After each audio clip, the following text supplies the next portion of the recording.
बिस्मिल्लाहिर्रहमानिर्रहीम। अस्सलाम वालेकुम नाज़रीन, प्रोग्राम ख़बर की ख़बर के साथ मैं हूँ आपका मेज़बान डॉक्टर बुलंद इकबाल। नाज़रीन, सबसे पहले बात करेंगे सिंध के वज़ीर बल्दियात सईद गनी के हल्के में एक गैर कानूनी हाइड्रेंट का इंकशाफ हुआ है। इस पर कार्रवाई भी की गई। कई माह से करोड़ों रुपए का पानी फ़रोख्त करने के बाद अब कार्रवाई के बाद हुक्काम ने हाइड्रेंट्स के ख़िलाफ़ यानी ये जो कार्रवाई करके इस हाइड्रेंट को बंद कर दिया है। तर्जुमान वाटर बोर्ड का कहना है कि मुल्ज़िमान के ख़िलाफ़ मुकदमा दर्ज कर लिया गया है, जबकि इस हवाले से रुकने सिंध असम्बली जमाल सिद्दीकी का यह कहना है कि गैर कानूनी हाइड्रेंट्स के ख़िलाफ़ ऑपरेशन सिर्फ एक ड्रामा है और हमारे जोर देने पर दिखावा किया जा रहा है। सईद गनी को महाना अरबों रुपए के पानी का हिसाब देना होगा। अब ये कहना है जमाल सिद्दीकी रुकन सिंध असम्बली का, जिनका ताल्लुक़ पाकिस्तान तहरीक इंसाफ से है। गुज़िश्ता दिनों हमें कुछ नोक झोंक भी देखने को मिली थी, ख़ास तौर पे अगर हम बात करें सईद गनी की और जमाल सिद्दीकी के हवाले से। तो अब देखना ये होगा कि इस तरीके के जो हाइड्रेंट्स होते हैं, जो प्राइवेट हाइड्रेंट्स होते हैं, जिसमें बाकायदा पानी के कनेक्शन लेके गवर्नमेंट की लाइन से, वाटर बोर्ड की लाइन से कनेक्शन लेके मुख्तलिफ़ सुजुकियाँ भरी जाती हैं। उसके बाद ये सुजुकियाँ जो हैं ये मुख्तलिफ़ अपार्टमेंट्स में, छोटे घरों में फ़रोख्त कर दी जाती हैं। जाहिर सी बात है, वाटर बोर्ड का पानी होता है, कमर्शियल इसको यानी तिजारती बुनियादों पे बेचने की इजाज़त नहीं होती। किसी के पास हाइड्रेंट का ये लाइसेंस नहीं होता, फिर भी महीनों से ऐसे हाइड्रेंट्स चलते रहते हैं। और ये तो एक हाइड्रेंट है जिस पे छापा मारा गया है या कार्रवाई की गई है। इसके अलावा कई ऐसे हाइड्रेंट्स हैं कराची में। अगर मैं ये कहूँ कि तकरीबन 10 या 100 के करीब ऐसे हाइड्रेंट्स शहर में मौजूद होंगे तो ये गलत ना होगा। यानी कि सक्शन पंप लगा के लाइनों से पानी खींच के, वाटर बोर्ड की लाइनों से पानी लेके उसके बाद ये हाइड्रेंट्स जो हैं ये चलाए जाते हैं, पानी फ़रोख्त किया जाता है और पानी फ़रोख्त करके इससे पैसे अरबों रुपए कमाए जाते हैं। आया इसमें मुबैना तौर पे क्या Karachi water and sewerage board भी कहीं ना कहीं शामिल होता है या महज ये लोग जो हैं ये गैर कानूनी हाइड्रेंट्स चला रहे होते हैं? फिर ये भी देखना होगा कि इन गैर कानूनी हाइड्रेंट्स को रोकने में, क्योंकि जाहिर सी बात है जिस जगह ये होते हैं ज़्यादातर कच्ची आबादी में भी होते हैं, मुख्तलिफ़ ऐसी जगहों पे होते हैं जहाँ रसाई मुमकिन नहीं होती। लेकिन इसके साथ साथ अगर ये देखा जाए कि ये ऐसी सुजुकियाँ जिन पे के वाटर टैंक्स लगे होते हैं, ये शहर में दंदनाती घूम रही होती हैं। ख़ासतौर पे अगर हम बात करें पॉश इलाक़ों की, तो डिफेंस के इलाके में अगर आप रोड पे देखें तो कोई ना कोई इस किस्म की सुजुकी नज़र आती है जो अपार्टमेंट्स में या घरों में पानी जो है वो देते हैं। क्या वजह क्या होती है, क्यों ये पानी दिया जाता है, इस पर हम बात करेंगे। हम बात भी करना चाह रहे हैं जमाल सिद्दीकी जो कि रुकन सिंध असम्बली हैं, उनसे रब्ता कायम करने की कोशिश कर रहे हैं। अच्छा, हम एक छोटा सा वक्फा लेना चाहेंगे नाज़रीन। वक्फे के बाद दोबारा भी खिदमत में हाजिर होते हैं। देखते रहिए प्रोग्राम खबर की खबर।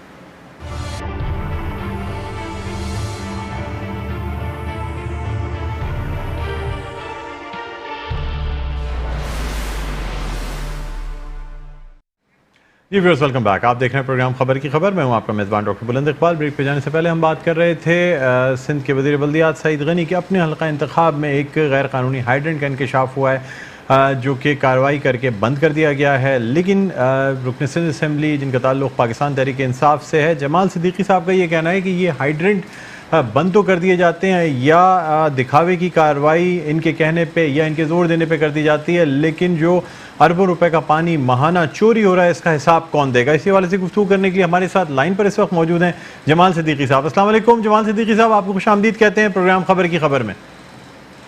जी वालेकुम सलाम बुलंद जी। सर ये बताइएगा कि ये जो गैर कानूनी हाइड्रेंट्स इस तरह के चल रहे हैं, आपकी क्या इत्तलात हैं? आपने पहले भी असम्बली में शोर किया था जिस पे कुछ कलामी भी हुई और इसी निशानदेही पे लोग काफ़ी जो हैं वो चिरागपा हुए। क्या कहते हैं सर, कितने ऐसे हाइड्रेंट्स आपके ख्याल में कराची शहर में ऑपरेट किए जा रहे हैं?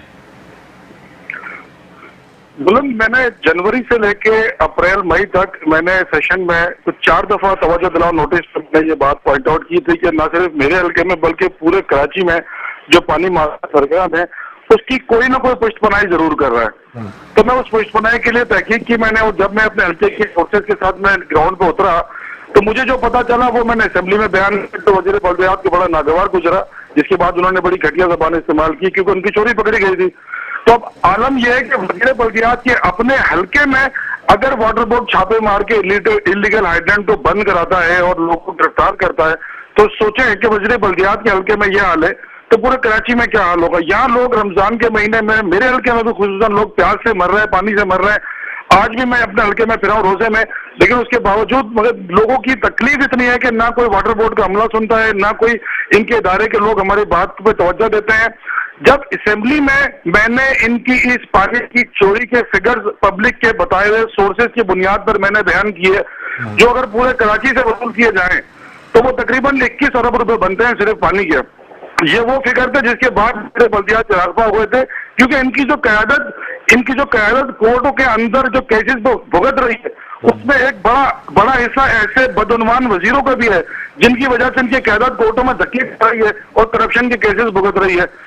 लेकिन मैं समझता हूं कि ये जो एफआईआर कटी है, वाटर बोर्ड ने जो थाने की एफआईआर कटी है, ये एफआईआर वजीर बल्दियात के ऊपर करनी चाहिए, क्योंकि उनकी के नीचे उनका भाई पानी माफिया की सरबराही कर रहा है।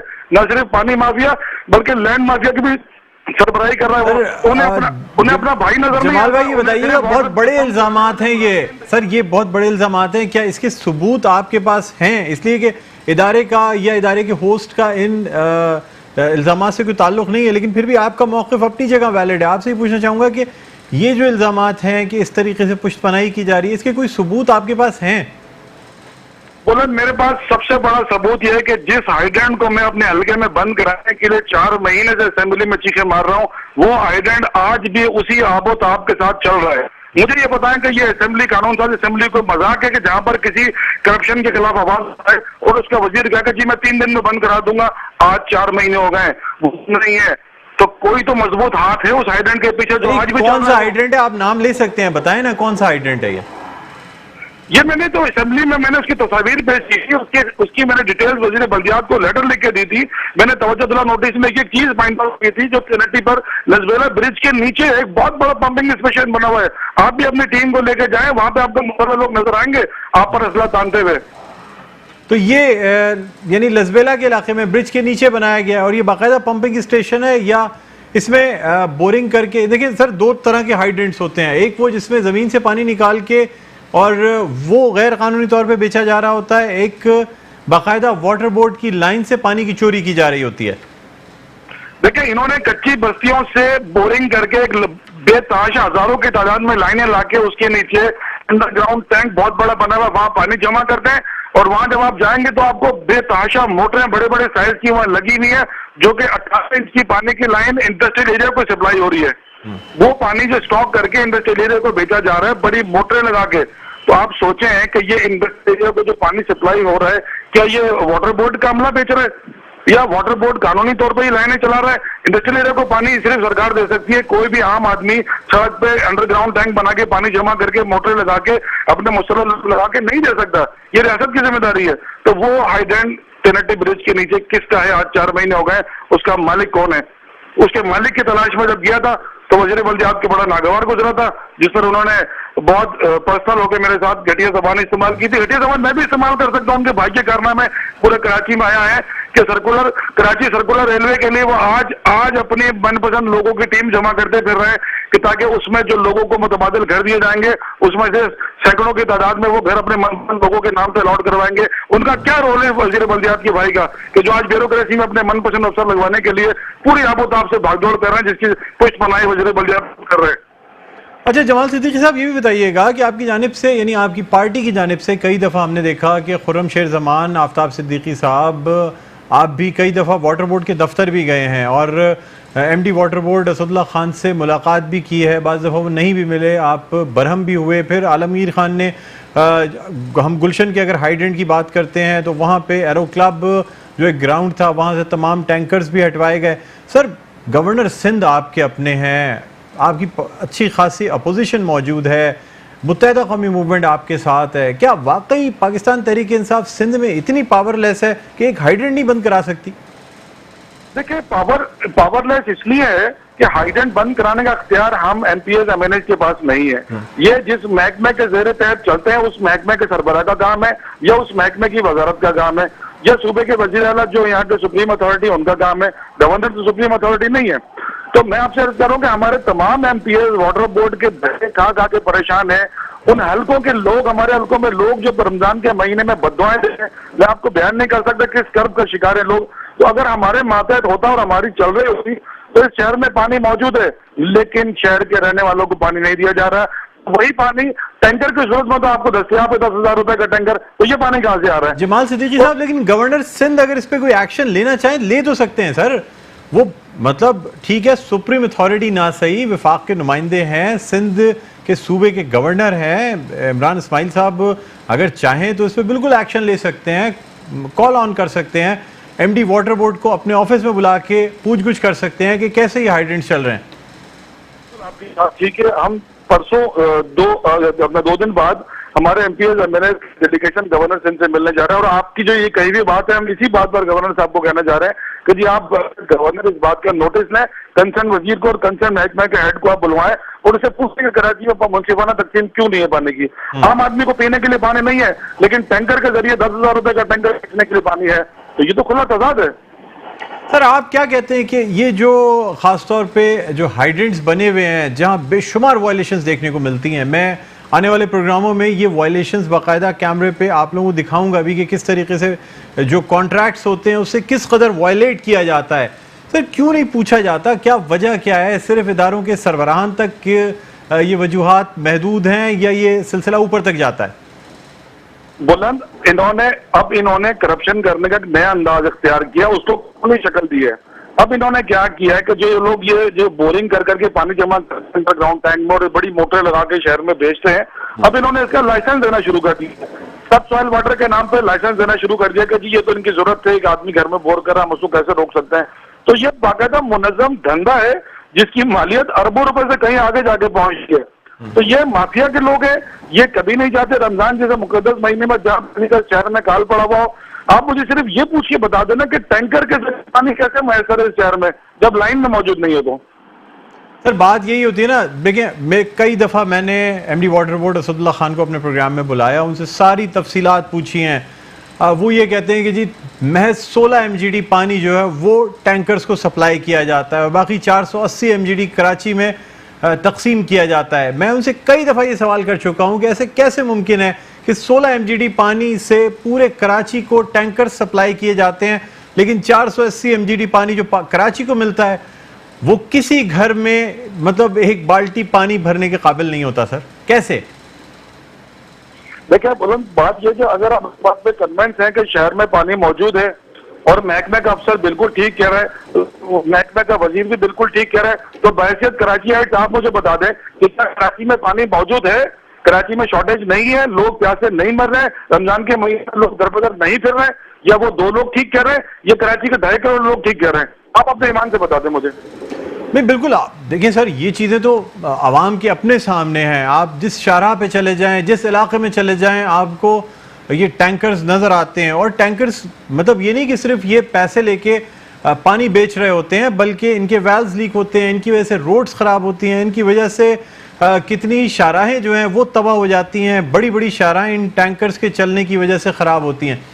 जिस शाहराह के नज़दीक ये हाइड्रेंट बनाए जाते हैं वो पूरी शाहराह बर्बाद हो जाती है इन टैंकर्स, हैवी टैंकर्स की वजह से।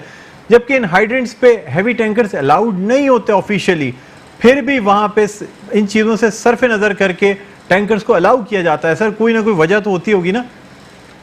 तो मैं आपसे यही तो कह रहा हूँ कि जब शहर का इंफ्रास्ट्रक्चर बर्बाद हो रहा है, इन टैंकर के लोड से शहर की सड़कें बर्बाद हो रही हैं, तो कौन है जो इनको परमिशन देता है? वो कौन से हाथ है जो इनको अलाउ करता है शहर में बेचने पे, शहर की सड़कों पर गंदनाते टैंकर चलने पर?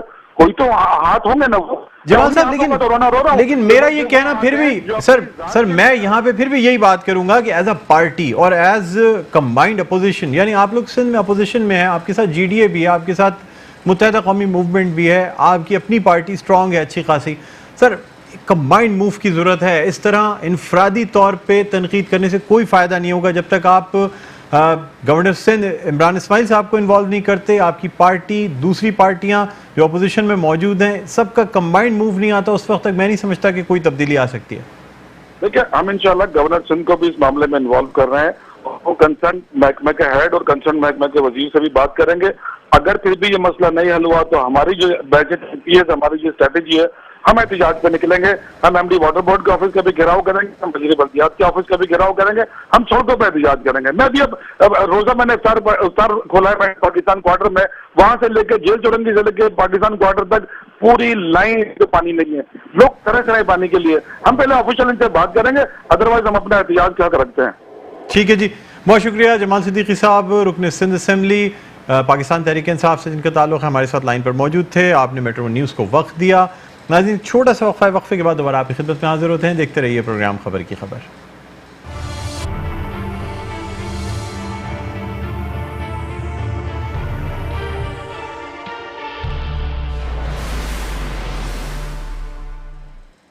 नाज़रीन, वेलकम बैक। एक दफ़ा फिर आपको खुशामदीद कहते हैं प्रोग्राम खबर की खबर। मैं हूँ आपका मेज़बान डॉक्टर बुलंद इकबाल। अब कुछ बात हम करना चाहेंगे सिंध हाई कोर्ट के हवाले से, जहाँ consumer courts Sindh food authority के क़याम से मुताल्लिक़ दरख्वास्त की समाअत की गई। अदालत में दरख्वास्त गुज़ार इमरान शहजाद और डॉक्टर महफूज यार खान एडवोकेट पेश हुए।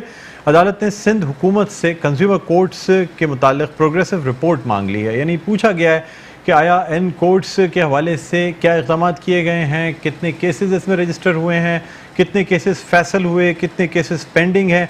अदालत में ये कहा जा रहा है कि ये अदालतें कायम तो हो गई हैं, लेकिन यहाँ न सिर्फ स्टाफ की कमी है, बल्कि उसके साथ साथ स्टेशनरी और ज़रूरी अशिया तक यहाँ मौजूद नहीं है। लोगों में इन अदालतों से मुताल्लिक़ आगाही भी नहीं है, यानी लोग जानते ही नहीं कि ये कंज्यूमर कोर्ट्स बना दी गई हैं।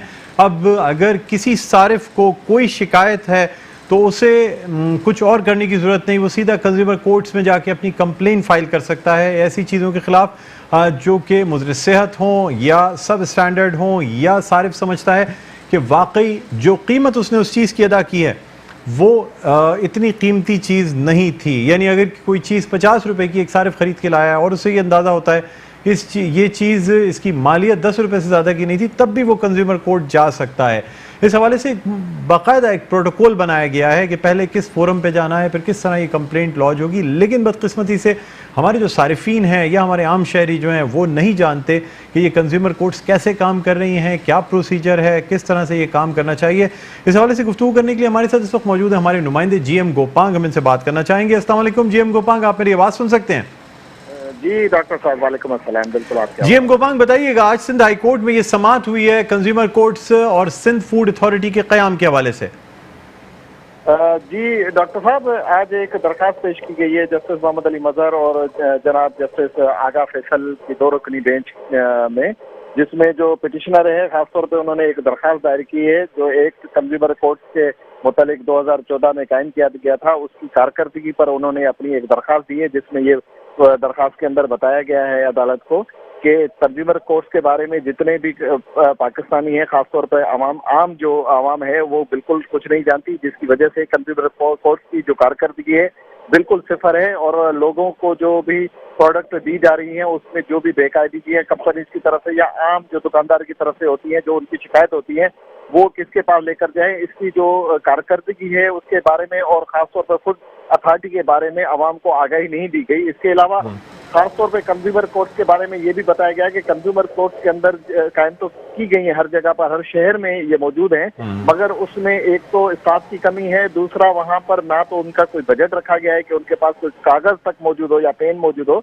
इस बुनियाद पर जो है कंज्यूमर कोर्ट्स की कारकर्दगी मुसलसल जो है वो अच्छी होने के बजाय बहुत ही बदतर होती जा रही है और यहाँ तक कि जो एक इक्का दुक्का केसेस आ भी रहे हैं तो उसके लोग भी जो है जो कंप्लेनर हैं वो बिल्कुल दिल बर्दाश्ता होकर जो है वो आना ही उन्होंने छोड़ दिया है, जिस पर आज जो दरखास्त पेश गई खासतौर पर इमरान शहजाद की जानिब से के कंज्यूमर कोर्ट के बारे में जो है सिंध हुकूमत से पूछा जाए, कयाम तो किया गया और उस एक बजट भी मखसूस की गई है छोटी सी, जिस जो चलाने के लिए भी नाकाफी है।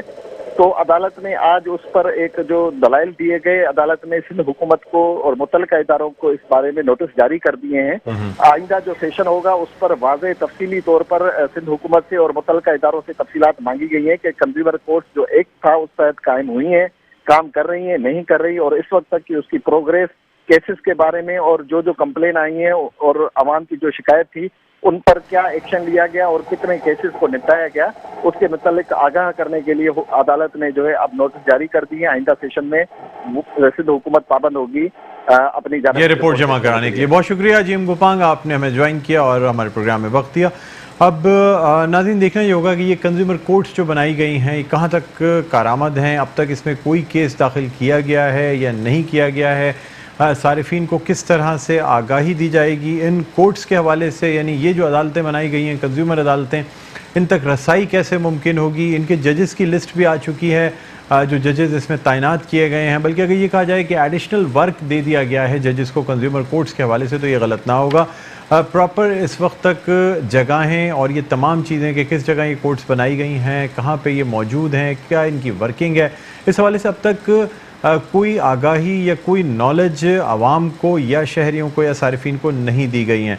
अब इससे पहले यही होता था कि सिंध फूड अथॉरिटी जो है वो मुख्तलिफ़ जगहों पे छापे मार के और मुख्तलिफ़ जगहों पे जाके प्राइस कंट्रोल करके या चीज़ों की क्वालिटी को देख के कार्रवाइयाँ किया करती थी, लेकिन अब जबकि बाकायदा कंज्यूमर कोर्ट्स मौजूद हैं तो किसी भी चीज़ की क्वालिटी या अगर उसकी क्वालिटी दुरुस्त नहीं है तो फिर ये इन कंज्यूमर कोर्ट्स में केसेस चलाए जा सकते हैं या एप्लीकेशंस दी जा सकती हैं।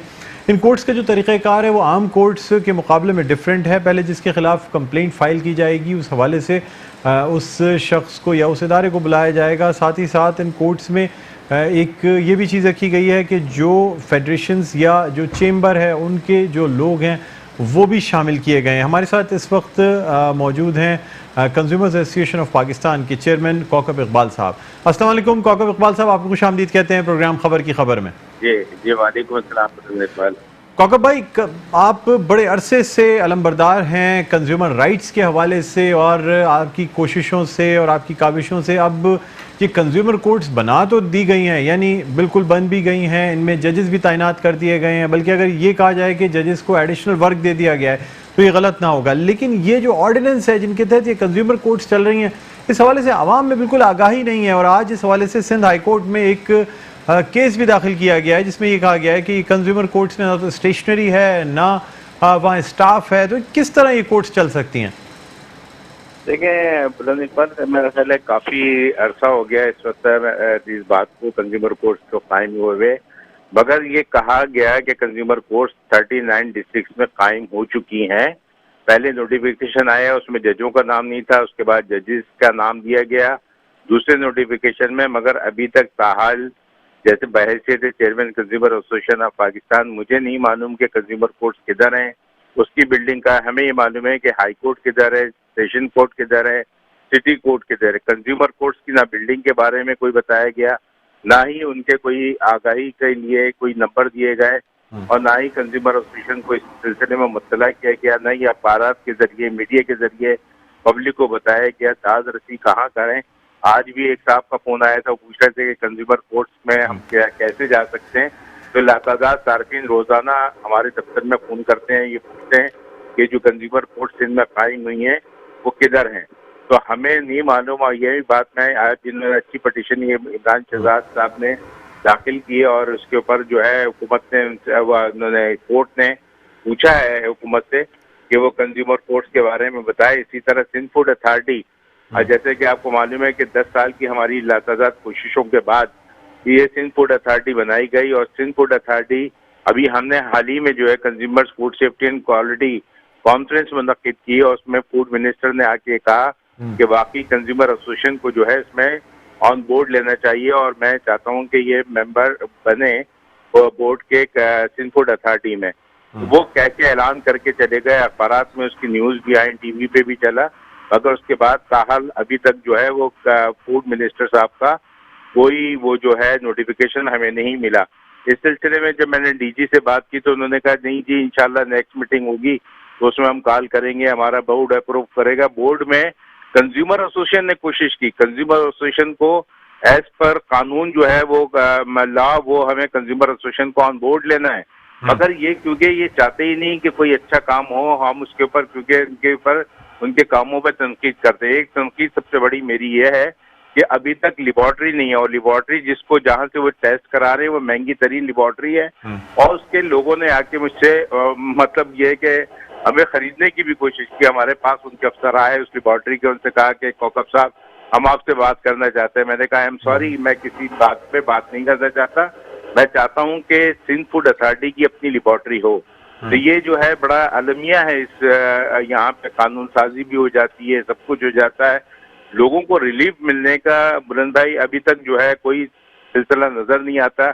यहाँ पे सिंध के सार्फिन परेशान है। इसकी बनिस्बत हम अगर बात करें पंजाब में, तो पंजाब में अभी तक 20,000 से ज्यादा केसेस का फैसला सार्फिन के हक में हो चुका है।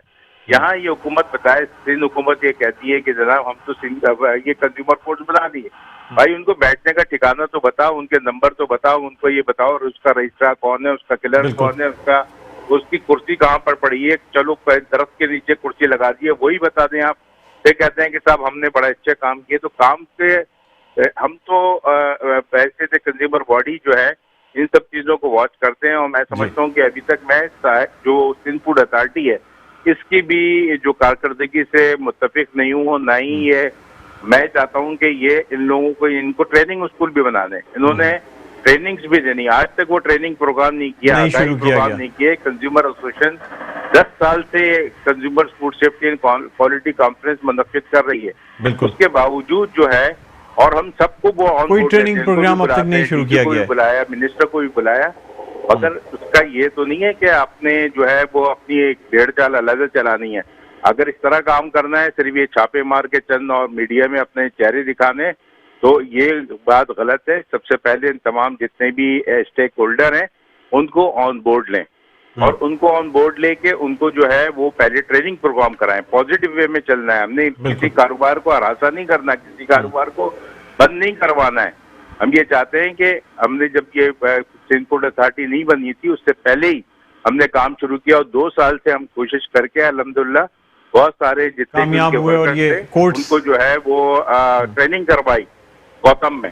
ये कंज्यूमर एसोसिएशन पॉजिटिव वे में वर्क कर रही है, और पॉजिटिव वे में ही हम वर्क करना चाहते हैं हुकूमत के साथ। ठीक है सर, इस पे हम आपसे एक डिटेल प्रोग्राम भी करना चाहेंगे आपके साथ, और ये जो प्रोसीजर्स है कि किस तरीके से इन कोर्ट्स में एप्लीकेशन दी जाती है, किस तरह से जो है ना इसमें कार्रवाई की जाती है, इस हवाले से हमारी कोशिश ये होगी कि सिंध फूड अथॉरिटी के जो डायरेक्टर जनरल हैं अमजद लगारी साहब, उनको भी बुलाया जाए, उनके साथ बैठ के तमाम चीज़ें सारिफीन को बताई जाएं। बहुत शुक्रिया कौकब इकबाल साहब, आपने हमारे प्रोग्राम में वक्त दिया। नाज़रीन, अब हम सिर्फ कुछ सरसरी सी बात करना चाहेंगे, यानी बिल्कुल इन शॉर्ट आपको ये बताना चाहूँगा कि FIA साइबर क्राइम सर्किल की फेडरल एरिया में कार्रवाई हुई है, और इस हवाले से खातून को हिरासा करने वाले मुलजिम को गिरफ्तार कर लिया गया है। फैजुल्ला कोरे जो additional director cyber crime circle जो हैं उन्होंने गिरफ्तार किया है। गिरफ्तार मुलजिम शोएब सरकारी मुलाजिम है, और वो पिछले तकरीबन 1 साल या उससे ज़ायद अरसे से अपने पड़ोस में रहने वाली एक खातून को हिरासा कर रहा था। लेकिन अफसोस से कहना पड़ता है कि हम शायद 21वीं सदी में दाखिल तो ज़रूर हो गए हैं, गैजेट्स भी इस्तेमाल कर लेते हैं, ऐप्स भी इस्तेमाल कर लेते हैं, लेकिन जब इन चीज़ों का गलत इस्तेमाल होता है या किसी को ब्लैकमेल करने के लिए या हिरासा करने के लिए ये तमाम कार्रवाइयाँ की जाती हैं, तो अफसोस से कहना पड़ता है कि शायद हमारे जो अखलाक़ी इक़दार हैं वो दुनिया के सामने जाती हैं कि हम किस तरह से फ़ेसबुक के ज़रिए और इन चीज़ों के ज़रिए लोगों को गलत मैसेजेस भेज के हिरासा करते हैं। लेकिन अब जितने लोग ये प्रोग्राम देख रहे हैं सबको ये समझ लेना चाहिए कि अब इतना आसान नहीं है कि आप किसी खातून को उसकी गलत तस्वीरें, या चाहे आपने ग्राफिक से बनाई हुई, जैसे भी जो कुछ किया हो, आप उसकी तस्वीर दिखा के उसको हिरासा कर लेंगे, या उसे आप धमकाने की कोशिश करेंगे या वरगलाने की कोशिश करेंगे। तो ये बात याद रखें कि अब ये चीज़ें जो है ना बहुत ज़्यादा आसान हो गई हैं। आपके ख़िलाफ़ बड़े आसानी से कार्रवाई की जा सकती है, आपको गिरफ़्तार किया जा सकता है, फिर आपकी तस्वीरें भी मीडिया पे आएंगी। आप किसी और को हिरासा करने की कोशिश कर रहे थे, आज मीडिया पे आपकी अपनी तस्वीरें चल रही हैं। और ये सब कुछ करने से पहले ये सोच लिया कीजिए कि आपके घर में भी आपकी बहन बेटियाँ मौजूद होंगी। इसी बात के साथ मुझे बुलंद इकबाल को इजाज़त दीजिए। अब इंशाल्लाह आपसे कल फिर इसी प्रोग्राम में मुलाकात होगी। अपना बहुत ख्याल रखिएगा। अल्लाह हाफ़िज़।